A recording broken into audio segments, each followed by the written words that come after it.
Hey guys, welcome back to another episode of the podcast Strikes Back. My name is George and you're listening to our weekly show, Top 8. What a week it's been. And I'm with the same guys as I'm always with, every time. For the rest of your life, George. Connor. Hey. Benji. Hello.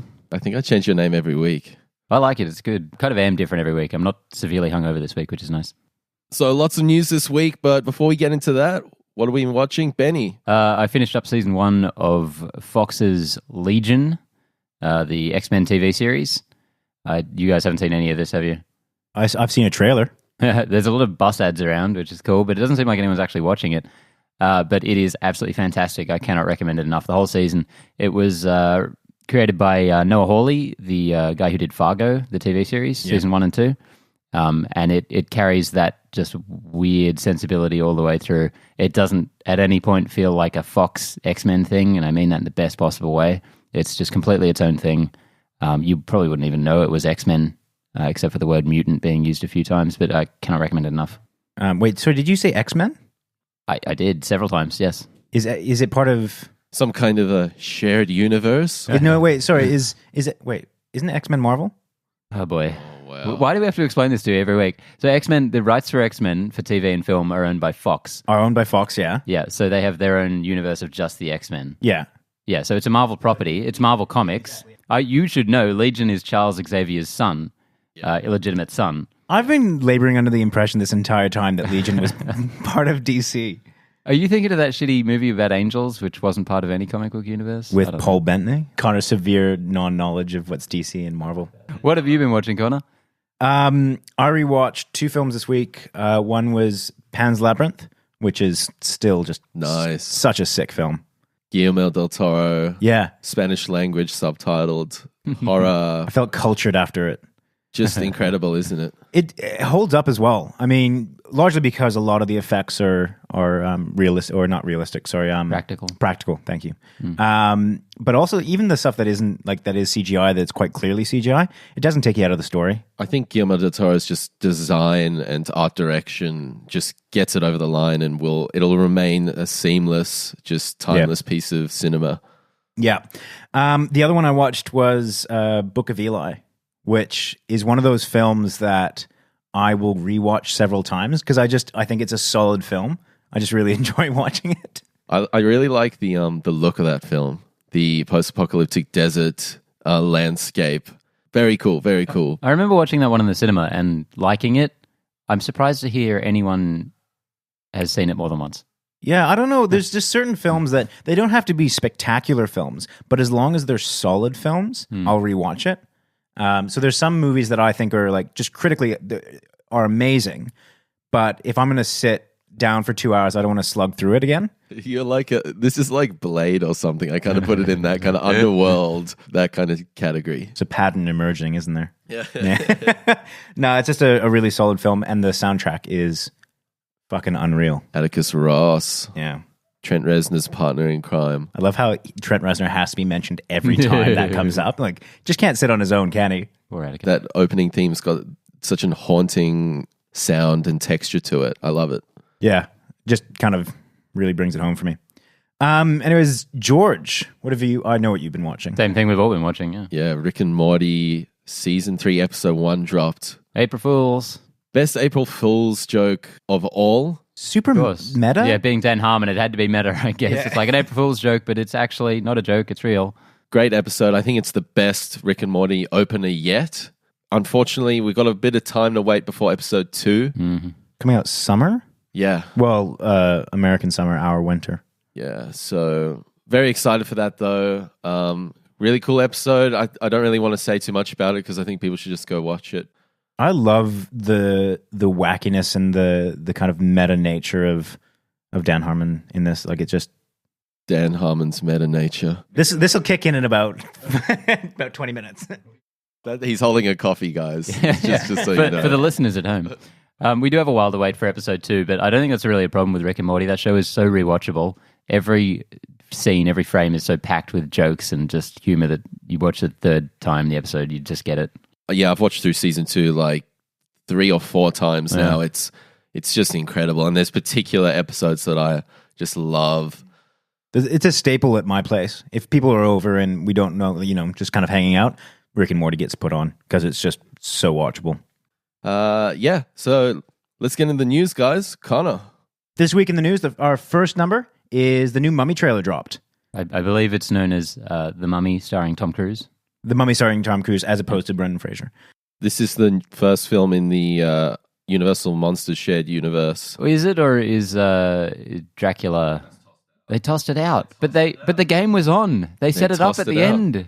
It's a shame because Luke Evans with Beauty and the Beast has kind of just elevated to this next level, I feel, and they should try and weave him back in. I hope they keep him, but I think that film is tossed out. I only watched bits and pieces of it, but it looked kind of cool. Not watch all of it cool, but he was all right. That movie for me was a bit of fun, but ultimately forgettable. They've obviously, roped in Tom Cruise to give it that action-packed kind of style. I'm really digging that. It's got an Indiana Jones on steroids kind of feel. Yeah, I think this just looks like a Mission Impossible movie that has a mummy as the bad guy. Definitely. For me, I think, and this might just be my opinion. It is my opinion. This might just be. That's my opinion. We're taking that away from you. For me, there's certain properties that I don't think should be reworked, and for me, The Mummy will always be that. I think it's late '90s, early 2000s, whatever the Brendan Fraser version. Yeah, it was like 97, right? Something like that. Yeah. Before blockbusters got all grim and gritty. Yeah, I love that film so much. Just because, not because it's, again, a fantastic film, but just because it has so much heart, that I feel that this film is never going to live up to that for me. See, for me, The Mummy will always be the 1932 Boris Karloff original, but whatever. I just love film. I just love film. I don't know. Such a wanker. No, I also love that Brendan Fraser one. I really enjoy Stephen Sommers as a director. I feel like he makes a lot of crap, but it's just really enjoyable. Like I loved Van Helsing as a kid. Absolutely. Hugh Jackman. Yeah, buddy. But yeah, I don't know about this one. We'll have to wait and see. I think it looks a bit dry. It just looks like a Tom Cruise film. I love Sophia Boutella from Kingsman. Yeah. And she looks cool. She looks cool as a villain, yeah. She's a trained dancer and she's got that really physical element. She had that in Star Trek Beyond. She had that in Kingsman. She's got 4 pupils, which is really weird. That is actually why she was cast. It's a really rare thing that she does. No, the director cast her specifically because he saw her in Kingsman and her kind of movement with so few lines in that film made him think, I need her for this film. He was reportedly disappointed when she showed up and she had feet instead of blades, though. I would be too. Yeah. Because that'd be a sick mummy, let's be honest. Yeah. Parkour mummy. Just fact checking here. Mummy 1999. Just dialed it in on the Wikipedia. So there you go, guys. We want to do you guys George's right. fun facts. Look, ultimately, I don't hold out for this film. Just looks like another cookie cutter Tom Cruise film, but we'll see how it goes. It could be a bit of fun. The last few Mission Impossible films have been great. They've been fun. They've been action packed. Would you call them great? Well, obviously you just For what did. they are. I would call 4 great. Ghost Protocol was cool. Mission Impossible 3 was cool. The J.J. Abrams one. Yeah. I like that one. With Philip Seymour Hoffman, he was awesome in it.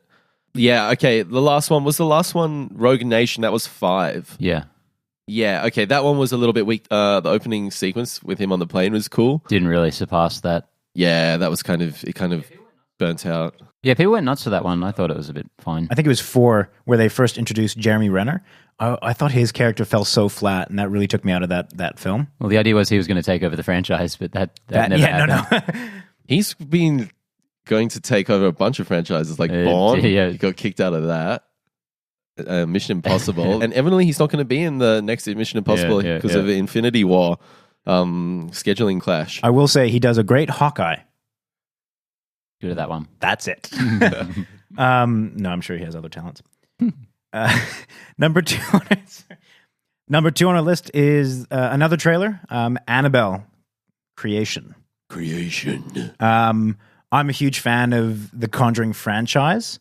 I didn't even bother watching Annabelle, though. From all the reports that I heard, the Annabelle, which was the prequel to Conjuring, was absolute shite.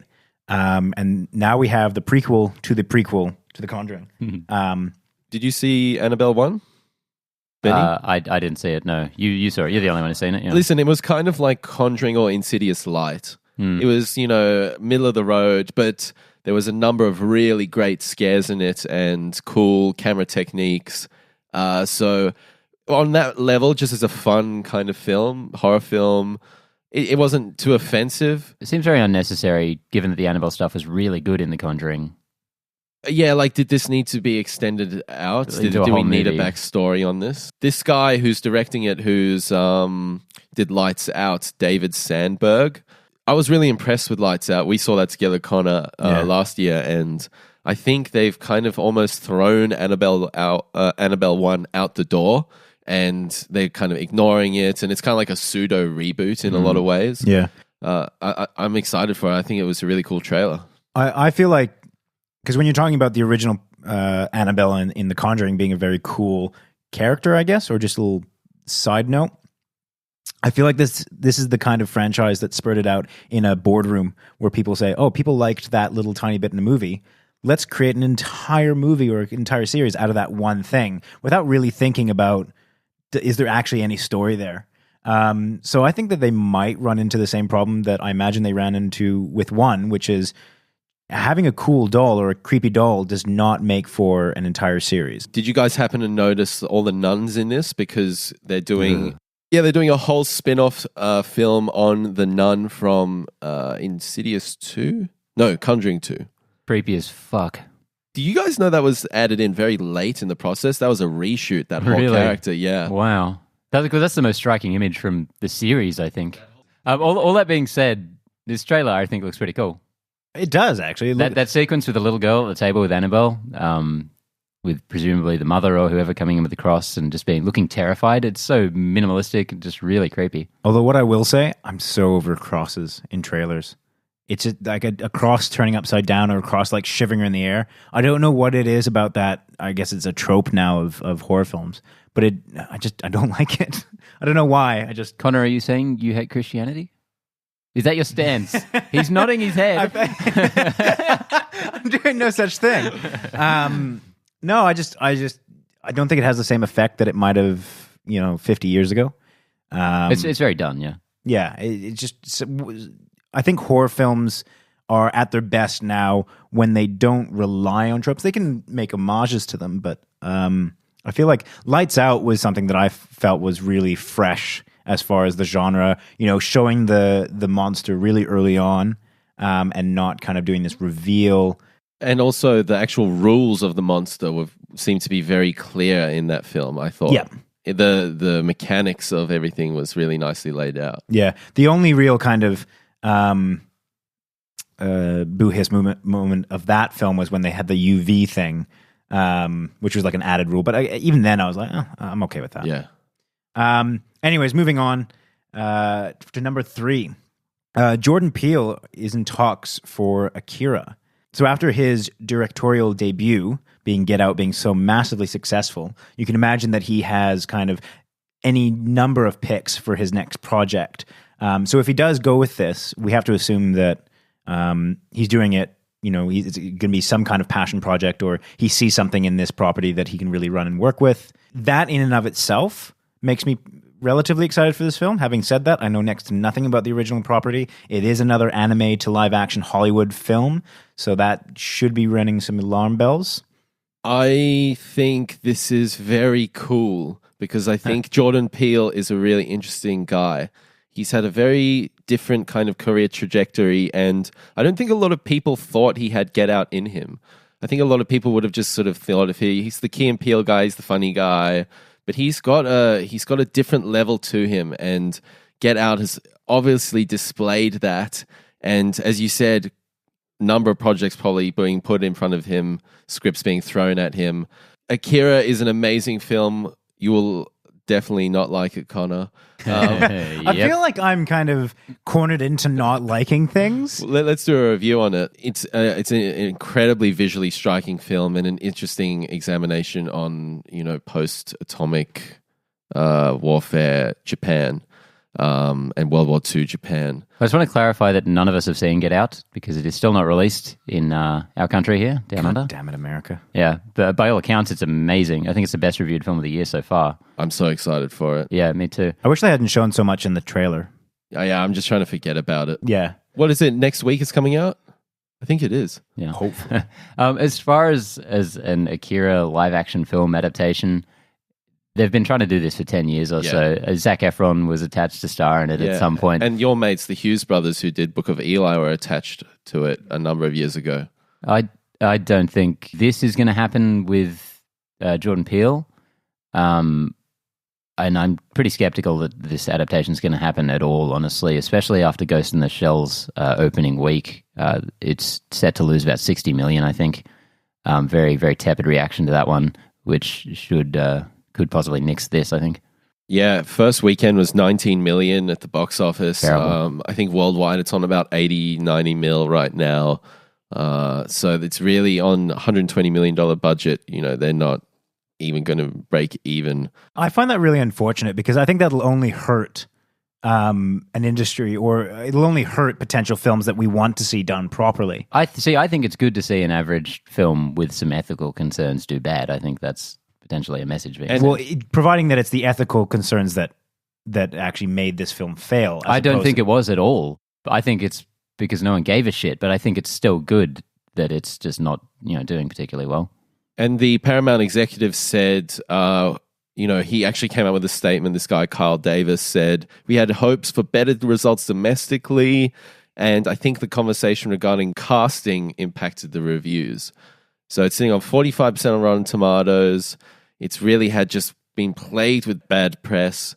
It's actually a very mediocre film in of itself. So word of mouth, that's kind of where these films self-perpetuate. And something like Get Out, that's just great word of mouth, and it's just absolutely cleaned up. $4.5 million budget, $168 million at the box office, and that's just great reviews, word of mouth. Does that mean anime adaptations are out the window? No, I don't think so. But I hope that these other companies say, hey, we've got to do this to the original story. So Akira, instead of making it Neo Manhattan, which is probably what's going to happen, keep it Neo Tokyo, make it Japanese, make it what it needs to be.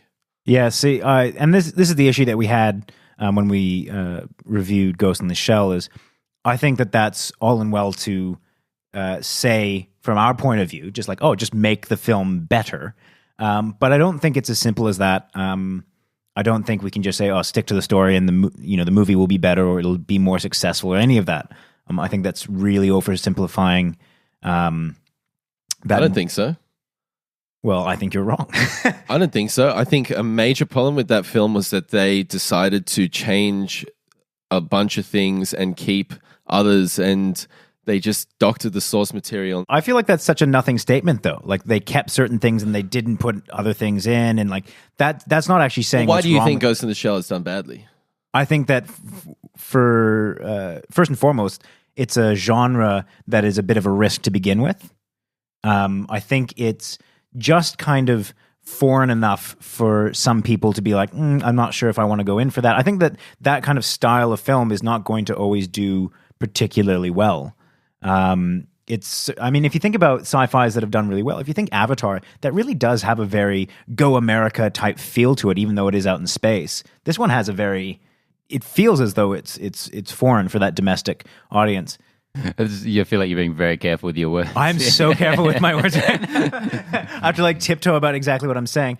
I think that the success or failure of this film can't really be pinpointed to, it didn't follow the script close enough, or it didn't follow the original property close enough, or it had bad PR. I think it's a bunch of things. I would say if they had done a more faithful adaptation of the Ghost in the Shell film, it would have done better. I disagree, and I think we should leave it there because we can back and forth with this all day. Yeah, but you're wrong. Am I, though? Yes. I feel like I'm right. I get that feeling sometimes when I'm right, and yeah. I'll just jump in. I think, George, you're a little bit right, but I think this movie would not have done well ever under any circumstances. What I want is for Akira to come out and it be true to the source material, because it's where they bastardize these things and they make these Frankenstein films trying to figure out how can we make this appeal to American audiences. There's a reason why these films stay around for a long time and talked about for a long time. It's because there's something inherently good in them and there's a quality to them. And they often just fuck that up. and just don't get the essence of the film right. And that's what they did with Ghost in the Shell. See, I'm going to go in the opposite direction. I think if someone like Jordan Peele is making this movie, which I don't think is going to happen, he should really run with his own vision of it. Take something in the film, the original film's essence, that makes it resonant and that makes it last for so long, and really make his own thing. Like, I think it would be really interesting if they tried to like sidestep the whole whitewashing issue and just made this a completely black movie. Because maybe that would be something Jordan Peele would be more interested in doing. Yeah, that could be very interesting. Yeah, and you know, it would be really maybe Akira in name only, but I think that would be better than just doing the Zack Snyder Watchmen. Let's just transpose. Someone like Jordan Peele has a great spin on things, and he's obviously just a visionary auteur. And someone like Ruben Sanders just doesn't have that creative flair. So, but this goes back to your first point, really, is make it better. Yeah. Just do a better job making it, make a better film. I feel like we just say that to anyone, really. Michael Bay, just make better films. No, because he can't make a better film. Rupert Sanders can't make a better film. No, this is how Jordan Peele he can. would do it. I'm just saying do it. All right, we're going to move on from that because that will take all day. Number 4 in our list is another trailer. King Arthur trailer has dropped. This is Guy Ritchie's spin on the classic fable. King Arthur a fable? It's not a fable, no. What is it? Story? What is it? I don't know what it is. It's a piece of parchment somewhere. It's a legend. Yeah. Legend? Thank you. Legend. Legend fable. Is there really that much of a difference? Yeah, there we go. Led the defense of Britain against Saxon invaders in the late 5th and early 6th centuries AD. Listen, we're not historians here, clearly. Where's Dane when we need him? Yeah, seriously. No, look, from the trailer, this is something that I think will be pretty cool. It's got Guy Ritchie written all over it. Like Guy Ritchie, kind of Sherlock Holmes Guy Ritchie, not. I've heard from someone who's seen it that it's actually more lock stock Guy Ritchie. Really? Yeah, but yeah, just like a bunch of lads in that setting. Part of Lock, Stock's charm for me is that I don't even know how you describe it. Like, it's just a Guy Ritchie feel to it. And when watching this trailer, that's not exactly what I get. Like, this trailer seems really epic and overblown. Lots of giant elephants and stuff. And I don't remember there being giant elephants in Lock, Stock. Like, that's just not something I imagine like, in that setting. I think there might have been some in the back half. Oh, very good point. Yeah, but no, just like I'll probably enjoy this film. I enjoy these kinds of like overblown, fun Jet films. Jet films. Yeah, sure. Say what you like. There's some terrible CG in this. I hope they clean that up in the final film because Doubt it. this looks like Gods of Egypt territory. Come on. It's not that bad. I don't know, man. We'll see. There was some fun stuff in this. The first half of the trailer I was very intrigued by. So the first half did nothing for me, and then suddenly Zeppelin's Babe, I'm Gonna Leave You comes that on. was cool. That's great. my favorite Zepp song, so I was just sitting there like, I'm just enjoying this as a music video. Can we talk about that?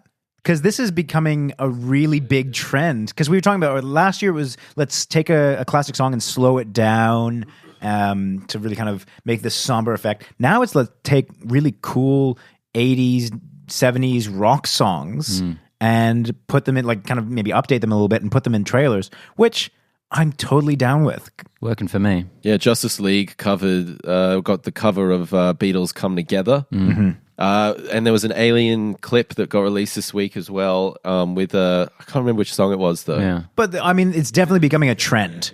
All these old songs. It's becoming a fad though, pretty fast. And we're going to see a lot of people jumping on this bandwagon, and it's going to... This will be the next 2 years. Yeah.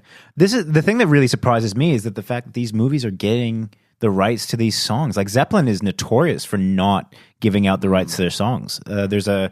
now they need the dough. Yeah, seriously. Well, there's the kind of, I don't know if I'd call it a famous story, but well-known story of Jack Black trying to convince Zeppelin to let them use it in school, one of their songs in School of Rock, I believe Immigrant Song. And they were not keen for it. But after they saw his I don't know, dancing to it or whatever he was doing, they were in for it. But that at the time was seen as a very...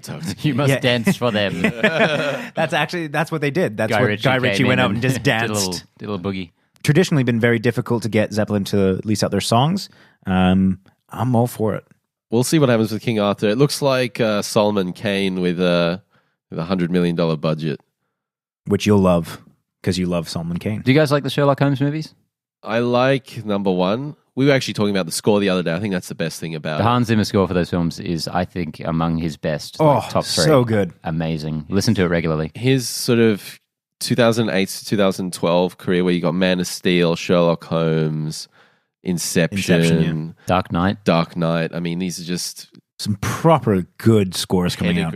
Good pedigree, man. Yeah. I actually enjoyed both Sherlock Holmes. Certainly the first one more than the second one, but the second one was fun. It wasn't anything, it wasn't offensive. I loved Moriarty in that one. I did like both of them. I probably won't revisit them anytime soon. No, number 2 sucks. I won't argue with you, but I liked them. I have no energy to defend Sherlock Holmes, but like, But I think this looks a lot like that, but without Robert Downey Jr., which could just be a real bummer. Charlie Hunnam is no Robert Downey Jr. No, he is not. He was very bland and very ordinary in Pacific Rim. Yeah, very attractive, very bland and ordinary, though. I felt like Pacific Rim didn't really need him to be anything other than that, though. Yeah, it did. It would have helped. It really did. There's enough robots on the screen in that one. I do not watch that film to see like a good actor. But luckily for number 2, they've got John Boyega, who has great on-screen personality, and I think he's going to be a fun, energetic kick up the arse for that franchise.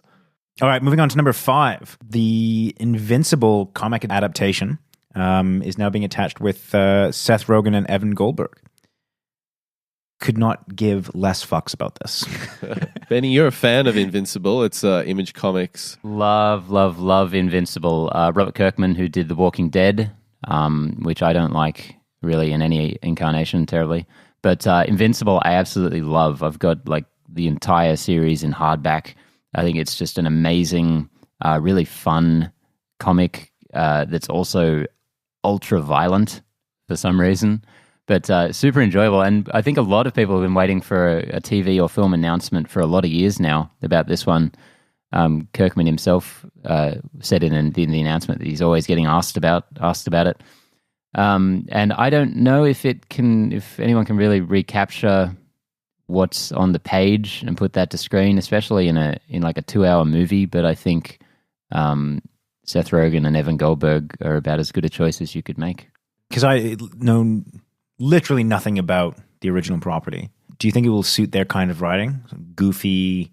Look, it's fun. Like, I think Invincible's probably best described as the powers of Superman, but the character of Spider-Man or Nightwing. Like, he's kind of a fun, teenage guy. It's pretty lighthearted, but it also gets like really dark in places.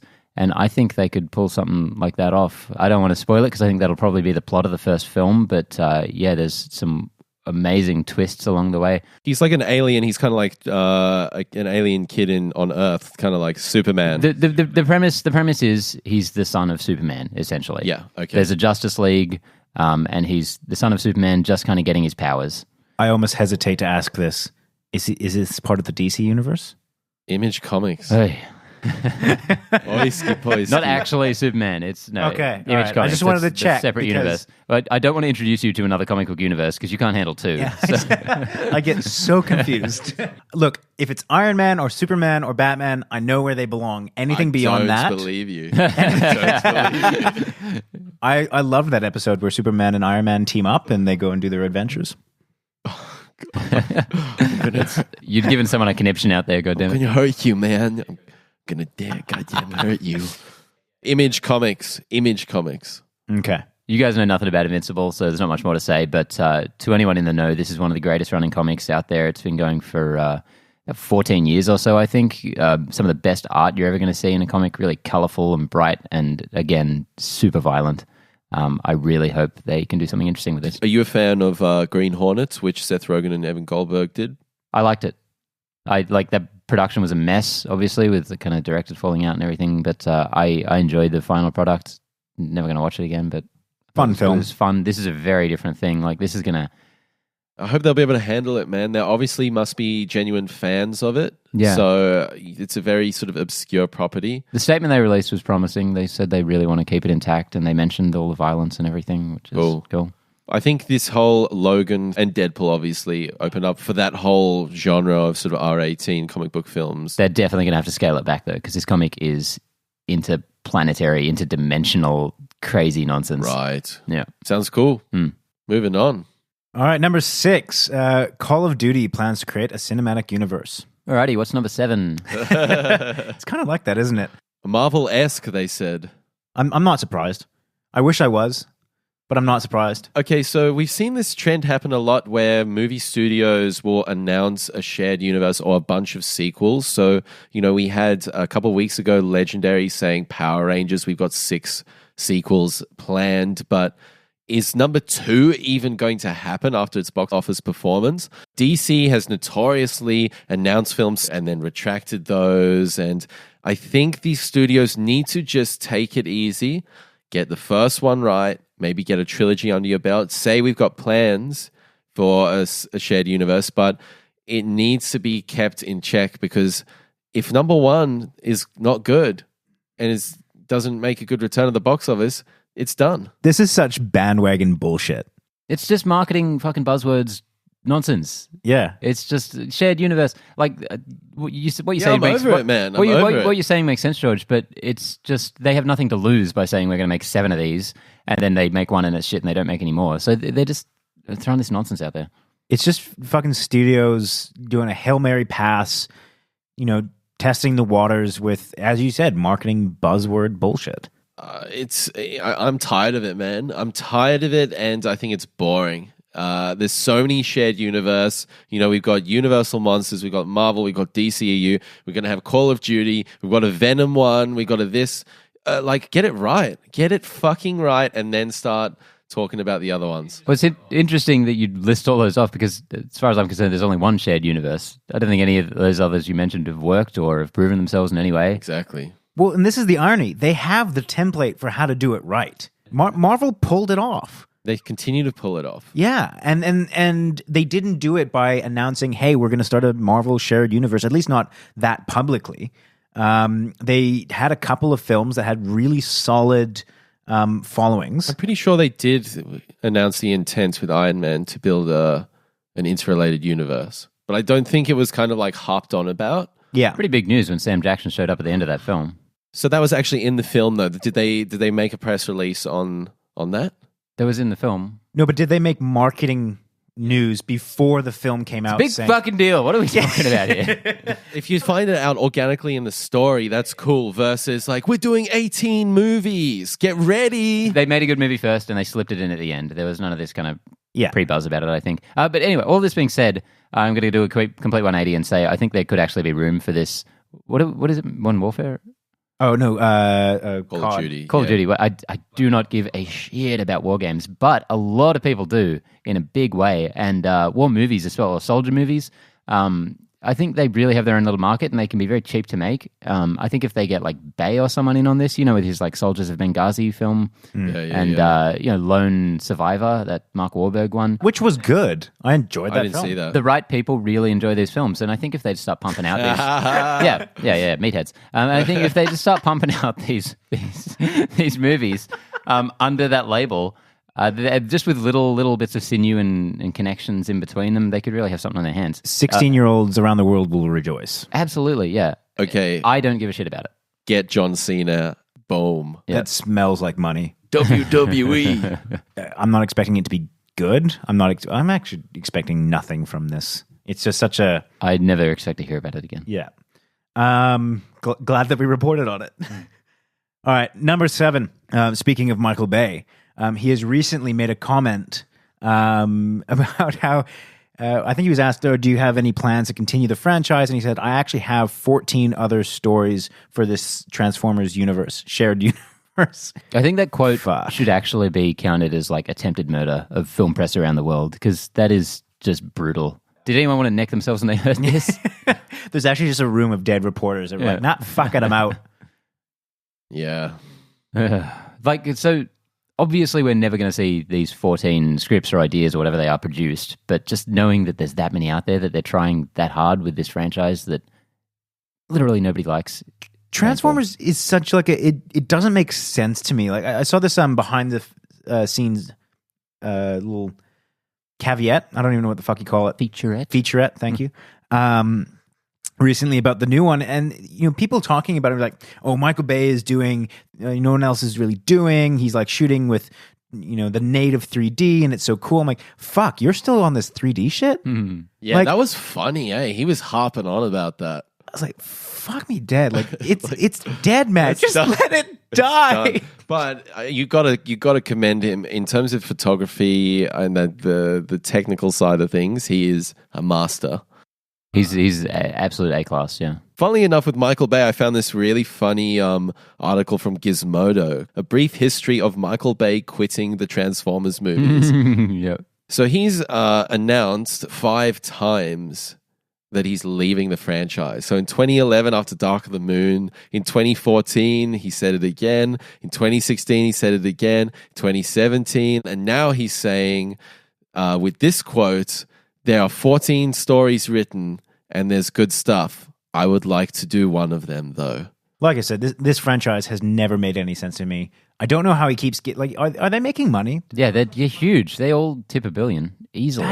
I find huge that so worldwide, and ridiculous. now they're kind of Chinese co-productions, which are doing amazing over Yeah. there as well. Making a mozza. And it's not even just that it's making money from the kind of senseless masses just going to see something explode. Like, he's gotten some high praise. Anthony Hopkins said that he signed on to this because he thinks he's a master up there with like Scorsese, and I'm like, what is going on? It's just hot air, man. It's got to be this franchise at this point actually pisses me off. Bumblebee movie coming sometime soon. Yay. We talked about that one Recently, yeah, Yeah, in the last 5 years.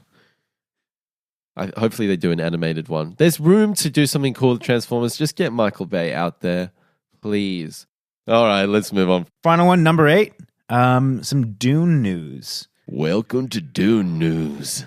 The upcoming Dune film, which has already been attached to director. I'm gonna fuck this up. Denis Villeneuve. I believe it's Denis. Denis. Fuck all of you. Who directed Sicario and Arrival. I think I'm still recovering from Sicario. Tremendous director. He's a true talent. He also directed Prisoners and Enemy. Oh, did he? Yeah, which I love. I love. If anyone out there hasn't seen Enemy, watch it. Yeah, you told me go watch that, and I chucked it on. Best thing I did of last year, I think. Sorry, Ash. Enemies, Jake Gyllenhaal with the double. He's got the Oh, I did. I know. Yeah. I know what you're talking about. Yeah. doppelganger. The actual news about this, because that's already been announced, is that Eric Roth is now attached to it to do the screenplay. So I'm liking that this project is getting momentum because Dune has been in development hell for a long time. We've been hearing about this film for a good many years. And I think Denis Villeneuve, I back the guy. Arrival was incredible. Sicario, Enemy. He is just a tremendous talent. You know, I'm so excited for Blade Runner 2049. I think he's the guy to do Dune. And the visuals are so striking in this property. I think if he just adds a storytelling element and gets it right, man, this is going to rule. Have either of you actually read the book? No. Dune? Nope. I'd be really excited to see this pulled off in a film. I think that they attempted it. I don't know. I never actually saw the film. David Lynch's. Yeah, but from what I heard, it was a bit of a miss on the mark. Very Lynchian. It's no one's favorite film, but it has Sting in it, and that's pretty cool. Yeah, well, there's that. It's got that going for it. But I just think that trying to attempt this film without the technology that we have today would just be a bit of folly. Like, there's some sci-fi films that you can get away with without too much technology. I don't think that this is one of them. Yeah, they've caught up now. The visuals in the original book, you really need some good CGI, some good practical effects to make this worth it. Otherwise, you kind of just lose the story in just bad visuals. So I'm excited to see this done properly. Benny, you excited for this one? No, not excited. I don't really give a shit about Dune, but I love the director. He's done absolutely no wrong. Maybe my opinion will change after Blade Runner. But it doesn't look like it, honestly. It doesn't look like anything so far. We haven't really seen anything. In a trailer. A teaser trailer. This is fucking hell. We've seen enough knowing who this guy is, I think. It looks cool. Yeah. Shut the fuck up. No, I that's my feel catchphrase. like maybe you knew something that I didn't. I know a lot you don't. You think you know a lot that I don't. Anyway, this guy's batting 1,000, so good on him. I just want to see those giant worms. Yeah, What are they hell called? Sandworms, man. I read the book a long time ago.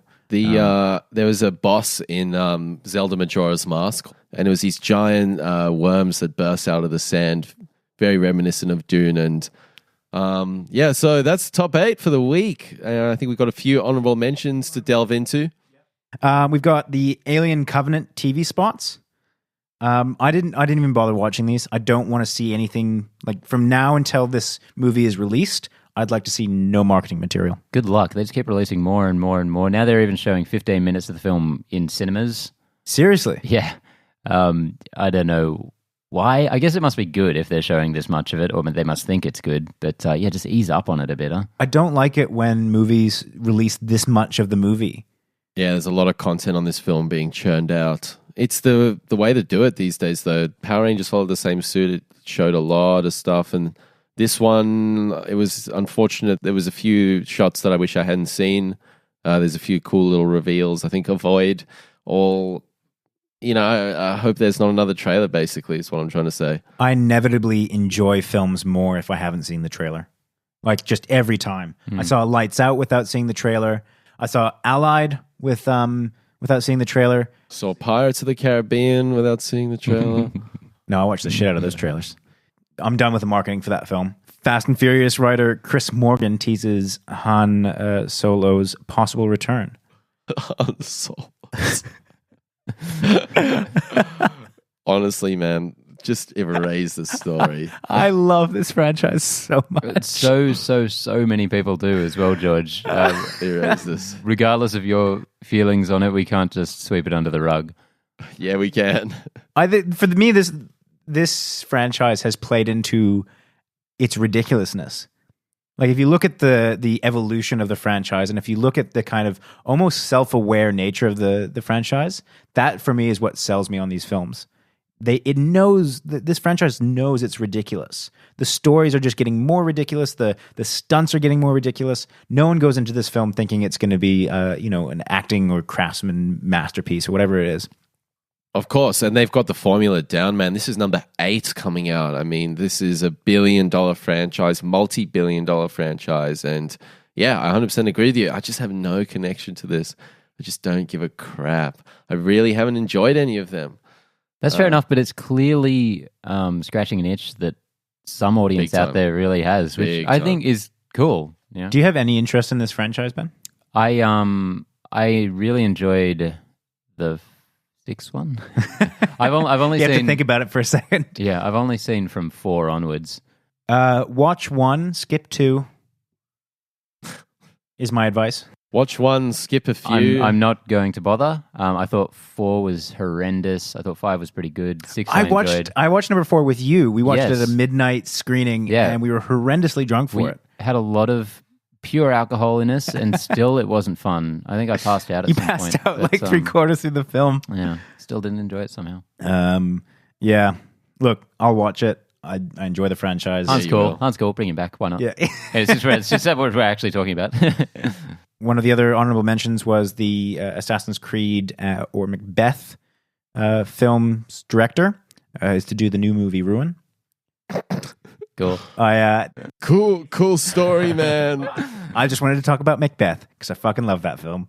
What is Ruin? Is it a sci-fi or? I looked up the synopsis for it earlier and I forgot it. Give us some information. Do you know if it's based off an IP or? I think it's original. I think it's a. Sorry, just give me 2 seconds. So that's the Macbeth with Fassbender, right? Yes. Not Sam Worthington.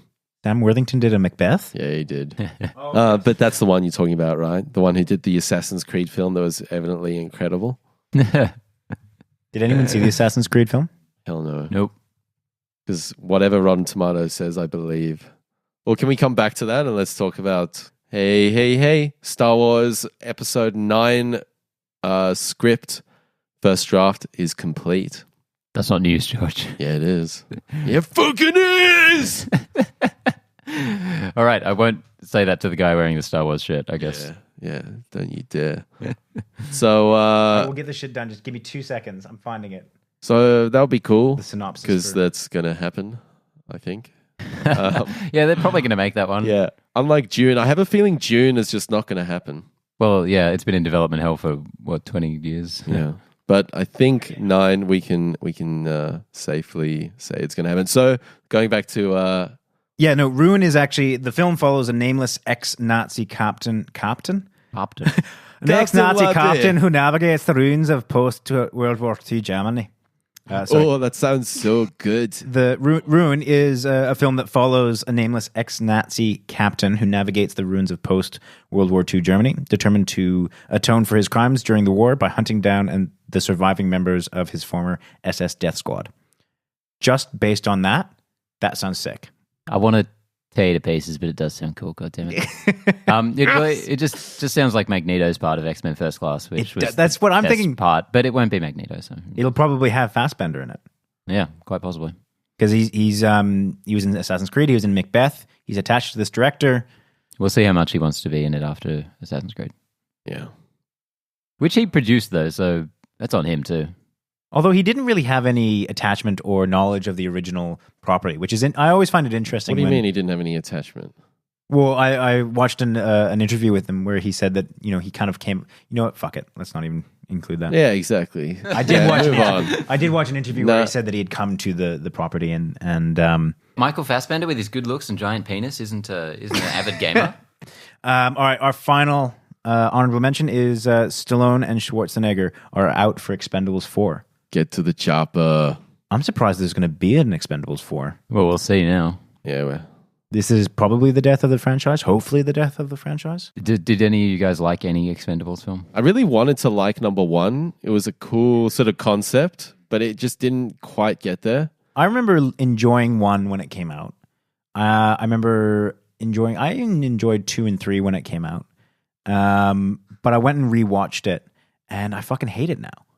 Like, I don't know why. I think I was willing to accept... Rewatched Expendables. I did. Like, I enjoy rewatching a lot of these films when I just don't have anything to do. Really? I'm all for rewatchability. And I don't know if I'm going to enjoy a film kind of rewatching unless I try it, so you might as well try it. I generally know. No, look, because I enjoyed it the first time. I thought, hell, I'll put it on while I'm washing dishes or some shit like that. Yeah. Connor works as a dishwasher. Yeah. And I did not. I don't know, something about the cheesiness of the movie, which I thought was a bit of its charm when I first watched it, didn't really translate to the second time I watched it. Was this number 1 or number 2? All of them, really. Yeah. I think the first one was successful, more successful than the others because it was the first time you saw all these guys together in a film, all these 80s action stars. It was exciting. It was like unbelievable this was kind of happening. The novelty was there. But that quickly wore off and it become what it is now. And then you sit there watching a weird 10-minute scene with Mickey Rourke crying and it's like, this is really weirdly intense. That was bizarre. Yeah. This movie was, with the franchise, it's just interesting on paper, but the movies have not been anything. Where is Mickey Rourke? Where's he gone? I think he was last seen in Tijuana on the run. You know what? Seriously? That movie for me would have been saved. Because he had that spike like The Wrestler and Iron Man 2. He really came back. And I would have totally seen, or I would have loved Expendables if I had actually been able to see Mickey Rourke do something, like just laying elbows on motherfuckers. I'd have been down. Like, I would have forgiven that franchise for everything. Franchise. Oh, well. That's it. That's we made the it. news. We did it. Guys, thanks so much for tuning in. We've got our Rogue One review up on Tuesday. Please check us out on iTunes and YouTube. Hit the subscribe button. Hit the like button. Tell your friends. We'll be back next week for another episode of Top 8 with my friends and colleagues. What do we film? Nerds? Film people. Film humans. Anyway, Connor. Yeah. He says say bye. Bye. Don't tell me what to say. Bye. Benny. How did I fuck that up? See you guys. Farewell. Hello? Farewell. What? Sorry? Yes?